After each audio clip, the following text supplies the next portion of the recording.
Okay students, तो फिर आज हम लोग देखेंगे पिछले जो क्लास पढ़े थे हम लोग कौन सा कि जो हमारा इक्विवेलेंस रिलेशन का टेस्ट करना, उसका हम लोग एक एग्जांपल देख चुके थे।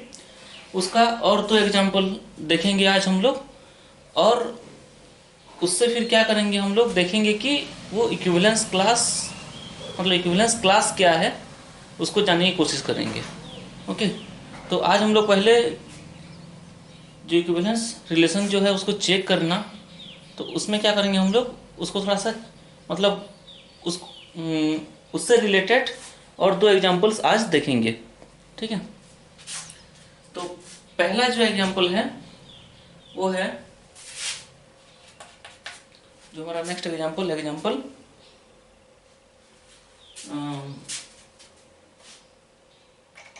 2। एग्जांपल 2, इसमें क्या है,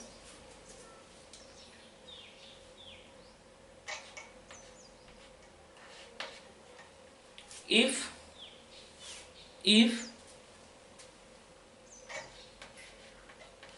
r equal to L1 L2, if r equal to L1 L2,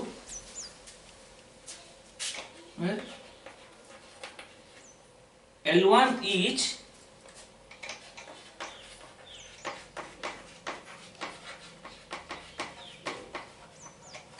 perpendicular to L2, L1 is perpendicular to L2, then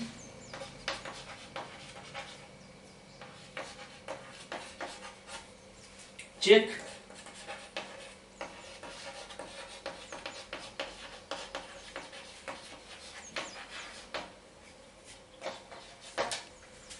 the equivalency of R. If R equal to L1 L2, L1 is perpendicular to L2, then check the equivalency of R.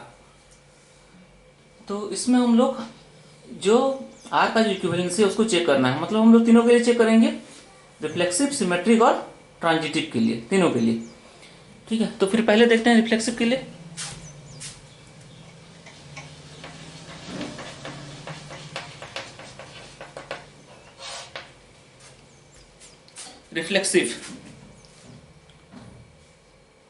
Reflexive के लिए तुम्हारा क्या होगा,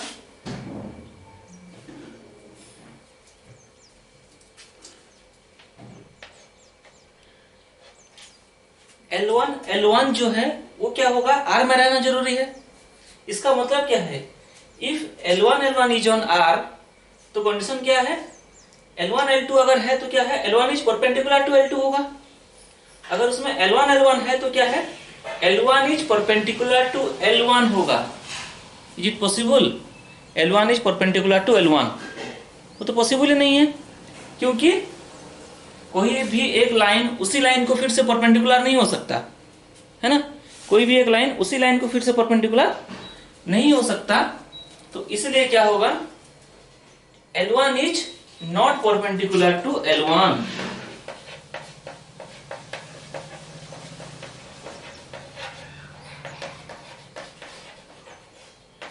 to L1 is not perpendicular to L1। L1 जो होगा वो L1 को perpendicular नहीं होगा। If L1 is not perpendicular to L1, this implies that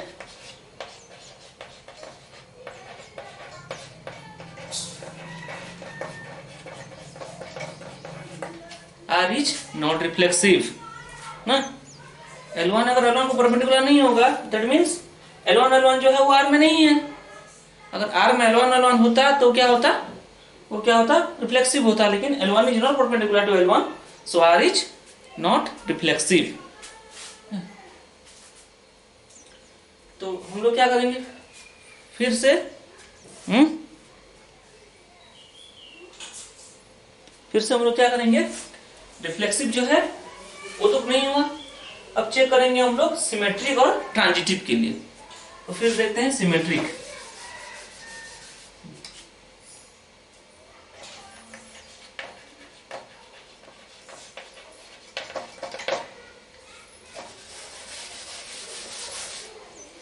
symmetric के लिए अगर देखेंगे तो क्या होगा, कंडीशन क्या है सिमेट्रिक का, if L1 is perpendicular to L2, अगर L1 L2 उसमें है तो क्या होना चाहिए, L2 L1 भी उसमें रहना जरूरी है, यही है ना।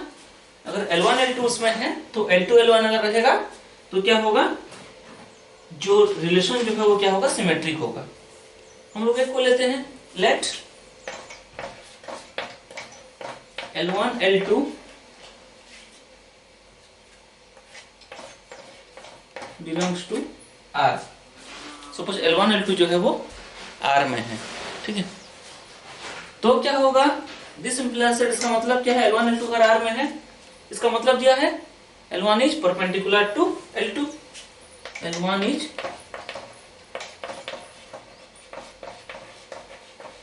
परपेंडिकुलर टू L2, है ना। अगर L1 परपेंडिकुलर होगा L2 को, ठीक है, एक लाइन दूसरे लाइन के साथ परपेंडिकुलर है, तो क्या होगा, दूसरा लाइन जो पहले लाइन के साथ भी परपेंडिकुलर होगा। If L1 is perpendicular to L2, suppose दो लाइन है, ये L1 है और ये सपोज L2 है, दोनों सपोज परपेंडिकुलर हैं, ये L1 है और ये L2 है। L1 अगर L2 को परपेंडिकुलर होगा तो L2 भी तो L1 को परपेंडिकुलर होगा ना, है कि नहीं।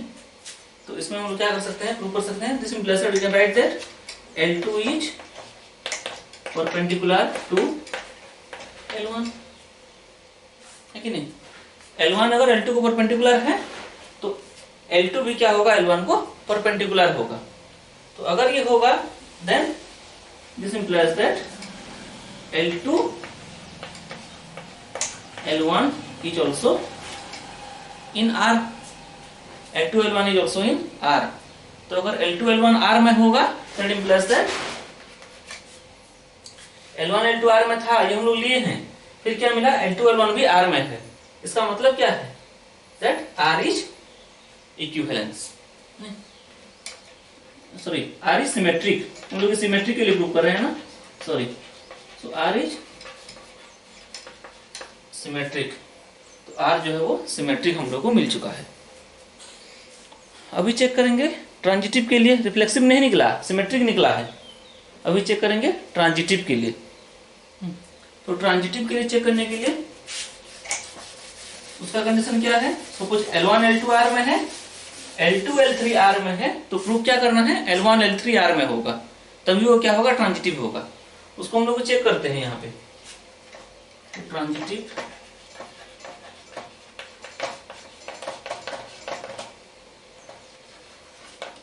तो ट्रांजिटिव चेक करने के लिए क्या होगा, हम लोग ले जाते हैं, let L1 L2 belongs to R and L2 L3 also belongs to R, L2 L3 भी सपोज R में है। इसका मतलब क्या है, दिस implies that अब क्या होगा, इसका मतलब क्या है, L1 L2 R में है, इसका मतलब L1 is perpendicular to L2, L1 is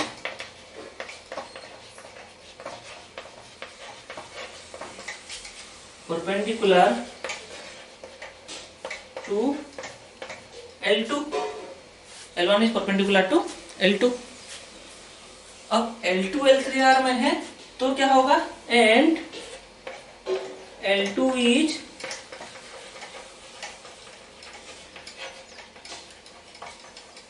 perpendicular to L3। अब देखो L1 is perpendicular to L2, ये देखो L1 is perpendicular to L2, है ना। अब क्या है, L2 is perpendicular to L3, और एक लाइन L3 है जिसको L2 क्या है, परपेंडिकुलर है, तो ये सपोज वो लाइन है L3 जो क्या है, इसको परपेंडिकुलर है कि नहीं। तो L1 is perpendicular to L2 and L2 is perpendicular to another line L3, तो L2 is perpendicular to L3, इसको परपेंडिकुलर है। इसका मतलब क्या होगा, L1 और L3 जो होंगे वो क्या हो जाएंगे, पैरेलल हो जाएंगे, वो परपेंडिकुलर नहीं होंगे, है ना। तो क्या होगा, this implies that L1 is not perpendicular to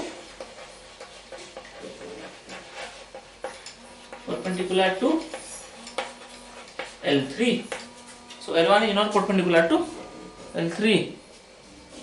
ठीक है,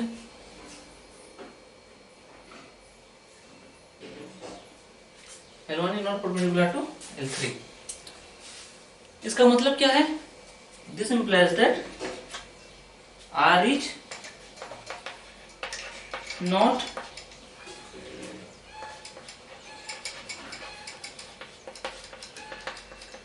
ट्रांजिटिव. ठीक है, R जो है वो ट्रांजिटिव नहीं होगा, है ना. तो पहले हम लोग को क्या मिला? R is not reflexive. Symmetric जो है वो कंडीशन सेटिस्फाई किया तो R इज सिमेट्रिक मिला. लेकिन क्या है, जो लास्ट था ट्रांजिटिव, उसको क्या किया, वो सेटिस्फाई नहीं किया, तो ट्रांजिटिव भी नहीं मिला. तो इक्विवेलेंस रिलेशन होने के लिए क्या होना चाहिए? तीनों कंडीशन जो है वो सेटिस्फाई होना जरूरी है.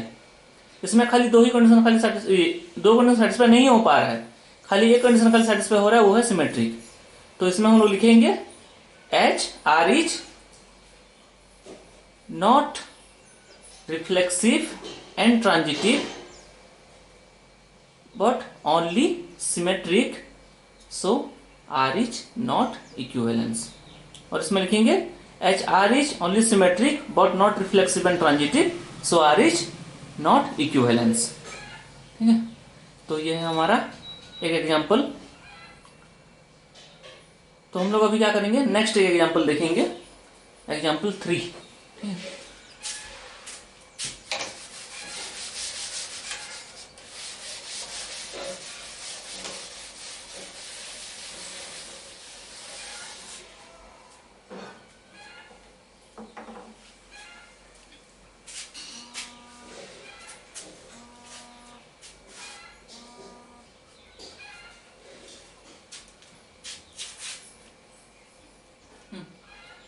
तो देखो इसमें क्या है, इस एग्जाम्पल में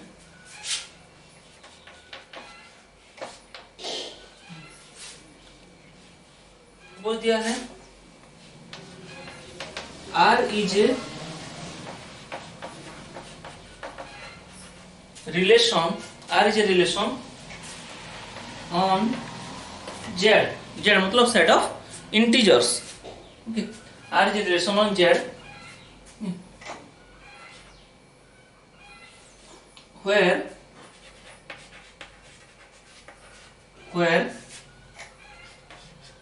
R equal to AB, where R equal to AB such that A minus B is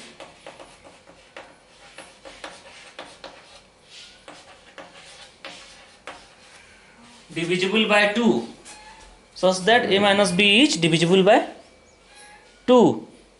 A minus B जो होगा वो 2 से डिविजिबल होगा. ठीक है, देन क्या होगा, हम लोग को बोला है कि check whether R is equivalence और not. Check whether R is equivalence relation और नॉट. चेक करना है कि R जो है वो इक्विवेलेंस रिलेशन है कि नहीं, तो उसको चेक करेंगे. तो फिर क्या होगा, देखो पहले हम लोग चेक करेंगे रिफ्लेक्सिव के लिए, है ना. तो रिफ्लेक्सिव के लिए क्या होना चाहिए, ए उसमें रहना जरूरी है कि नहीं. ए अगर उसमें रहेगा तो उसका डेफिनेशन क्या है, जिसमें रिलेशन का कि a minus a is divisible by 2, है कि नहीं. A minus a is divisible by 2 मतलब ए माइनस ए को कितना होगा, 0 is divisible by any number, है कि नहीं. तो 0 is divisible by 2, that means a minus a is divisible by 2। उसमें रिफ्लेक्सिव के लिए लिखेंगे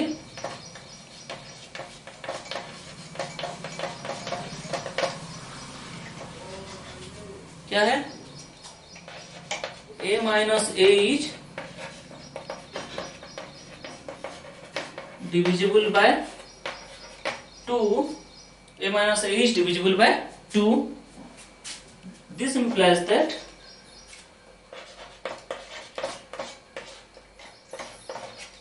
a belongs to R. This implies that a belongs to R.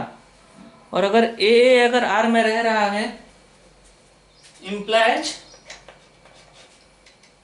R is what? R is reflexive.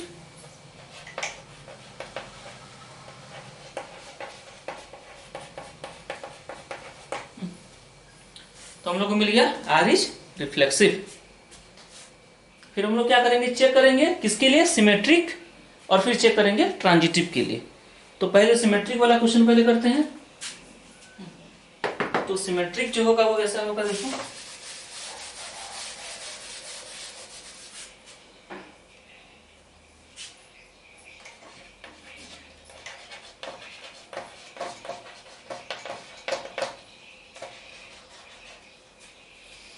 Symmetric के लिए चेक करेंगे तो क्या होना चाहिए, if A B is there then B A is also there, यही होना चाहिए।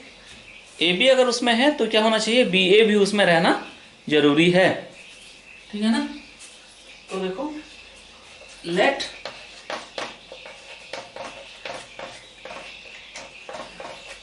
ए B belongs to R, suppose A B जो है वो आर में है। दिस इंप्लाइज दैट, इसका मतलब क्या है, a minus b is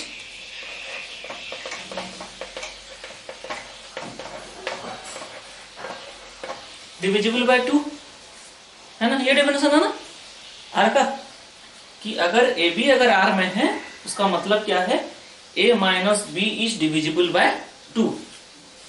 this implies that अगर 2 से डिविजिबल होगा that means a minus B 2 का एक मल्टीप्लायर भी होगा, है कि नहीं। अगर a माइनस बी 2 से अगर डिविजिबल होगा तो a माइनस बी 2 का एक मल्टीप्लायर भी होगा, है ना। तो हम लोग क्या करेंगे, इसको लिखेंगे सपोज 2 इंटू एम से, सपोज से, okay, where m is belongs to z, m is belongs to set of integers, है ना। This implies that if we multiply minus on both the sides then it becomes b minus a equal to minus 2m, that is 2 into minus m मिलेगा, where minus M is also belongs to Z होगा। M अगर एक integer है तो फिर क्या होगा, minus M क्या होगा, वो भी क्या होगा, एक इंटीजर ही होगा, है कि नहीं।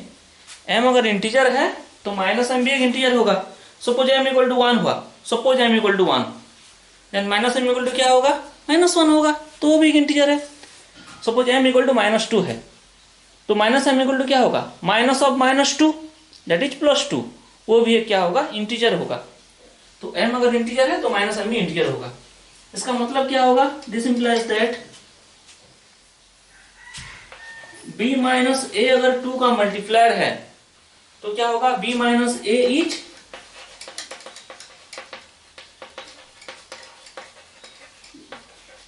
डिविजिबल बाय 2 होगा ना। b माइनस ए अगर 2 का मल्टीप्लायर है तो b minus a is divisible by 2। तो इसमें हम लोग क्या मिला, पहले हम लोग क्या लिए थे, a भी बिलोंग्स टू r, अभी क्या मिला है, b माइनस ए अगर डिविजिबल है 2 से तो B A is also belongs to r। तो पहले हम लोग लिए थे a भी बिलोंग्स टू r, अभी हम लोग को क्या मिला, B A belongs to r।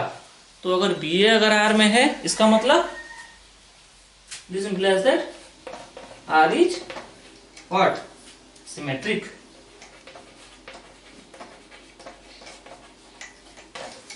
तो पहले हम लोगों को मिला आर जो है वो रिफ्लेक्सिव है, अभी हम लोग को मिला है कि आर जो है वो सिमेट्रिक है। अभी चेक करेंगे किसके लिए, ट्रांजिटिव के लिए। तो अभी हम लोग ट्रांजिटिव के लिए चेक करते हैं।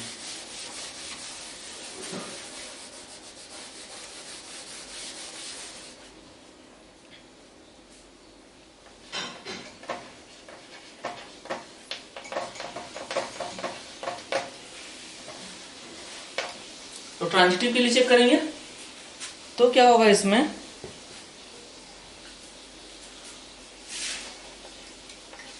पहले हम लोग क्या लेते हैं, कंसिडर करेंगे let A B belongs to R and B C belongs to R. तो प्रूव क्या करना है, if A B and B C both are there then we have to prove that AC belongs to R, AC is also there, so that the relation to be a transitive relation. Okay, so this implies that if AB is there, that means A minus B is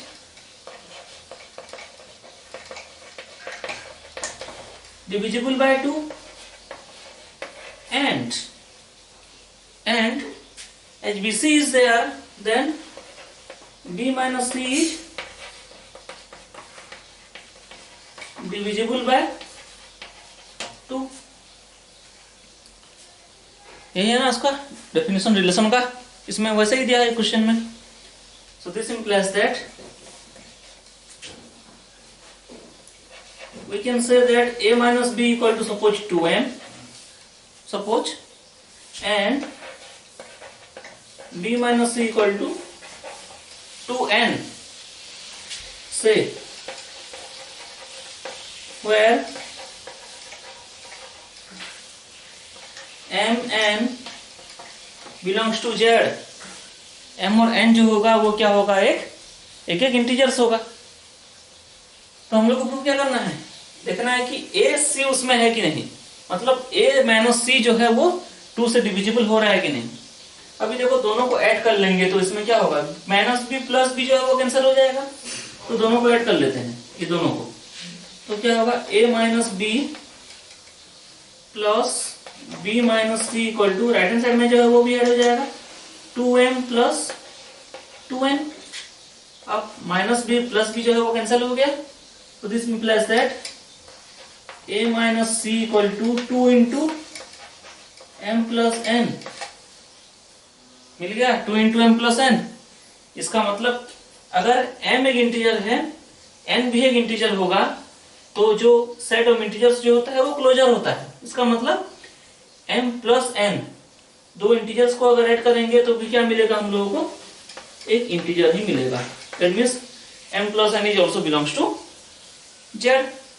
इसका मतलब a minus सी भी 2 का एक multiplier मिला। इसका मतलब क्या है, a minus c is divisible by 2। तो अगर a minus c is divisible by 2, this implies that AC belongs to R। तो अभी हम लोग क्या मिला है कि AB belongs to R, BC belongs to R, ये हम लोग कंसिडर किए हैं। तो इसमें हम लोग को क्या मिला, AC belongs to R। तो अगर AB बिलोंग्स टू R है, AC बिलोंग्स टू R है, तो क्या sorry AB belongs to R है, BC बिलोंग्स टू R है, तो अगर हम लोगों ने प्रूव कर लिया कि AC भी R में है, तो क्या होगा, जो रिलेशन जो होगा वो ट्रांजिटिव होगा। तो इसमें हम लोगों को मिला कि if AB is there, BC is there, then AC is also there. तो इससे क्या प्रूव होता है कि जो रिलेशन जो है वो क्या है, ट्रांजिटिव है ना। तो रिलेशन अगर ट्रांजिटिव मिला हम लोगों को, तो पहले हम लोग प्रूव कर चुके हैं कि R जो है वो क्या है, रिफ्लेक्सिव भी है और सिमेट्रिक भी है। So as R is reflexive and symmetric and transitive, so R is an equivalence relation. ठीक है, तो R जो है वो इक्विवेलेंस रिलेशन है। ठीक है, तो मैं अभी बात कर रहा था इक्विवेलेंस क्लास का।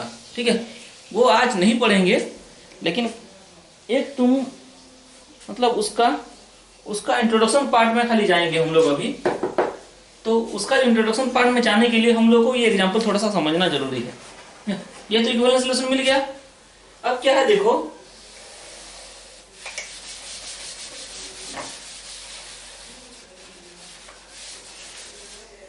इसको खाली देखो अभी, ठीक है। a minus B is divisible by 2, a minus B, इसमें क्या आते हैं, पेयर्स आते हैं, है ना। तो क्या होगा, सपोज मैं a इक्वल टू 0 ले रहा हूं, ठीक है। सपोज मैं इक्वल टू 0 ले रहा हूं, तो क्या होगा, इसमें और क्या क्या लेंगे ताकि क्या हो सकता है, ये 2 से डिविजिबल हो सकता है। ऑब्वियसली क्या होगा, इसमें 2 रह सकता है, 4 रह सकता है, 6 रह सकता है, 8 रह सकता है कि नहीं। या फिर -2, -6, -4, -6 ये सब रह सकता है ना। देखो इसमें एक एक पेयर कैसे बनेगा। सपोज 0-2 का मैं बना रहा हूं, हो सकता है। सपोज 0-4 का मैं बनाऊंगा, ये भी हो सकता है, क्योंकि a minus B that is 0 -2 is divisible by 2, ठीक है। 0 -4 इज डिविजिबल बाय 2।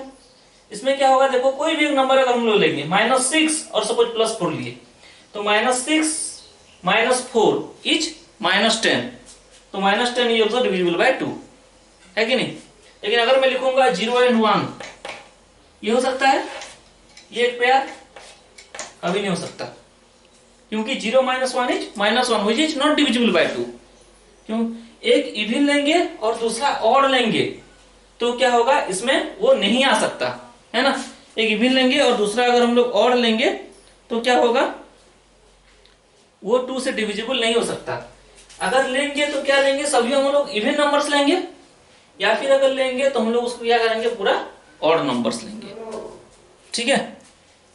एक को पूरा इवन नंबर्स लेंगे और दूसरे को क्या लेंगे, पूरा ऑड नंबर्स लेंगे।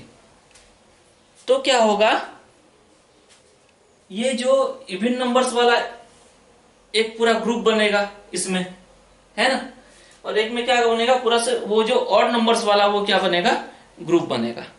तो वही जो दो ग्रुप्स जो है उसको हम लोग बोलते हैं क्लास, ठीक है। एक एक क्लास, एक इक्विवेलेंस क्लास, ठीक है।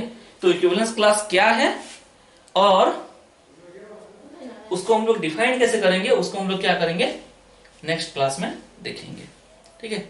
तो आज के लिए बस इतना ही रहने देते हैं, ओके।